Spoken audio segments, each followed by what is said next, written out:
জীবজন্তু পশু প্রাণী মতখানা দিয়েছি তাকে মরতে হবে মদের ঝটকা নিতে হবে রে বান্দা।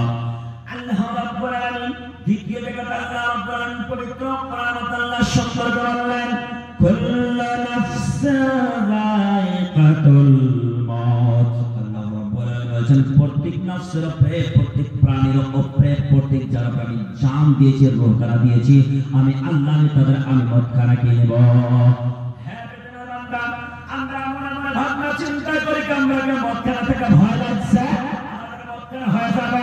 আমরা যদি এই ভারতকে ছেড়ে যদি আমরা বাংলাদেশের মধ্যে আমরা এন্ট্রি করে নিই, বাংলাদেশের মধ্যে যদি আমরা মধ্যে ভয় সেই জায়গাতে চলে যাই, সেই জায়গায় মানুষ আপনাকে জিজ্ঞাসা করবে, প্রশ্ন করবে, বলো রে বান্দা তুমি কেন এসেছো, কেন এসেছো, তোমার পয়সার উদ্দেশ্য কি বলে দাও, কেন তুমি তোমাদের ভারত দেশ ছেড়ে তুমি আমাদের বাংলাদেশের মধ্যে কেন এসেছে বলে দাও।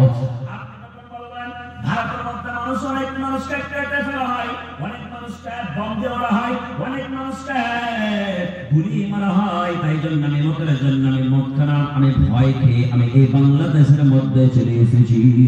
বাংলাদেশের মানুষ তখন বলবে এই জায়গাতে তোর কোনো রেহাই নেই, এই জায়গাতে তোদের মদখানা আসবে। তখন বান্দা তখন কি করলো, সে বান্দা তখন পাকিস্তানের মধ্যে চলে গেল।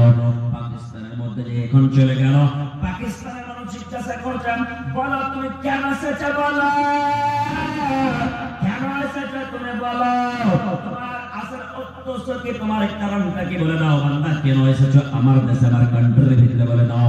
তখন আপনি মনে মনে ভাববেন আমার ভারতের ভিতরে অনেক মানুষকে কেটে ফেলা হয়, আমি ভারতের বুকে আমি তার জন্য থাকি যে আমার সেই জায়গাটা আমার জলদি মদ খারাপ হয়ে যাবে, সেই জায়গাটা আমার জলদি খারাপ মদ খারাপ চলে আসবে।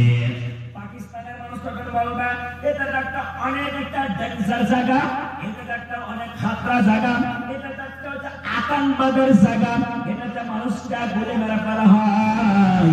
তখন আপনি ভয় খেতে খেতে চলে যাবেন আপনি সেই নবীজির শহর, সেই নবীজির শহরের নাম কি, সেই নবীজির শহর মদিনাতুল মুনাওয়ারা, মক্কাতুল মুআজ্জামা, সেই পবিত্র শহরে যায়। তখন আপনি কি করবেন, সেই পবিত্র শহরে যায়, সেই জায়গাতে আপনি মনে মনে ভাবনা চিন্তা করবেন এটা হচ্ছে নবীজির শহর, এই জায়গাতে মদ আসবে না, এই জায়গাতে মদ আসবে না।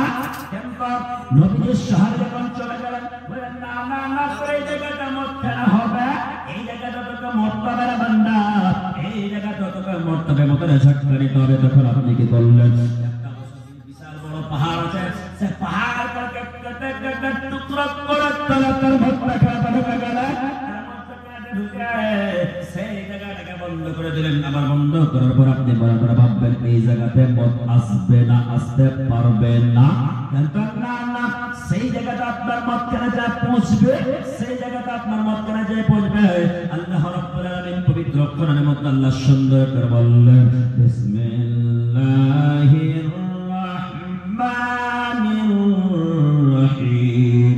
আল্লাহ রাব্বুল আলামিন পবিত্র কোরআনের মধ্যে আল্লাহ সুন্দর করে বললেন হে আমার মায়া বলেন আমার আব্বা জানেন আপনারা ঘুমে পাগল হয়ে থাকবেন না, ঘুমে আপনারা ব্যস্ত হয়ে থাকবেন না, যে কথা আমি বলছি আপনাকে কোনো ফিল্মের কথা বলি না, মার্কেটের কথা বলি না, বাজারের কথা বলি না, আপনাকে একটা সুন্দর কথা আপনাকে আপনার জ্ঞান দেওয়ার জন্য আপনি সিধা পথে আসবেন, আপনার ভিতরে ভয় হয়ে যাবে, আপনি নামাজ পড়বেন, রোজা রাখবেন, যাকাত বের করবেন। আল্লাহ রাব্বুল আলামিন পবিত্র কোরআনের মধ্যে আল্লাহ বলেন আইনা তাকুনু ইয়াদরিকুমুল মাউত ওয়ালাউ কুনতুম ফি বুরুজিন মুশাইয়াদা। আল্লাহ রাব্বুল আলামিন বলেন তুমি দুনিয়ার কোন মাঠে চলে যাও, দুনিয়ার কোন কোণাতে চলে যাও, সেই জায়গাতে তোর মদখানা হবে, সেই জায়গাতে আমি আল্লাহ তোদের আমি মদখানাকে নিব, তোদের মদের ঝটকা নিতে হবে, মদের ঝটকা নিতে হবে বান্দা, তোর কোনো রিহাই নাই, তোর কোনো রিহাই নাই। হে আমার পাগলা কতজনকে দেখেছে ট্রেনের সফর করছে, রাস্তাঘাটে চলে, ট্রেনে কেটে মারা যাচ্ছে, কত কষ্ট করে তার দম করা বের করছে, কত কষ্ট করে তার রূপ করা বের করছে। একবার যদি আমরা মদের কথাটা শুনি, আজরাইলের নামটা শুনি, আজরাইল কাকে বলা হয়? আজরাইল কাকে বলা হয়? কলমতকে ইচ্ছে মারে, কলমত মানুষের রোগটাকে বের করে, মানুষের নাফসের জানকে একেবারে করে করবে নিচের দিক থেকে শুরু করবে পাটা মারতে মারতে মারতে মারতে মারতে মারতে আপনার মাঝেতে চলে আসবে আপনার পায়ে কাজ করবে আপনার মাঝেতে কাজ করবে এরকম করতে করতে করতে করতে আপনার বুকে এসে চলে আসবে যখন বুকে এসে বসে যাবেন আপনার যখন বুকে বের করবে তখন আপনার এই চোখের ছেদা আছে আর এই কানের ছেদাটা আছে আল্লাহ রাব্বুল আলামিন সে মালিকের কাছে আদেশ করে রেখেছে তখন আপনার এই চোখের ছেদা দিয়ে আপনার এই কানের ছেদা দিয়ে রোখাকে বের করে আল্লাহর দরবারে নিয়ে চলে যাবে আল্লাহ তাআলা যে তাকে আদেশ করেছেন আল্লাহ সেই কাজটা আমি পূর্ণ করে দিয়েছি বের করে দিয়েছি আল্লাহ সাহেব আমি দম করে বের করে দিয়েছি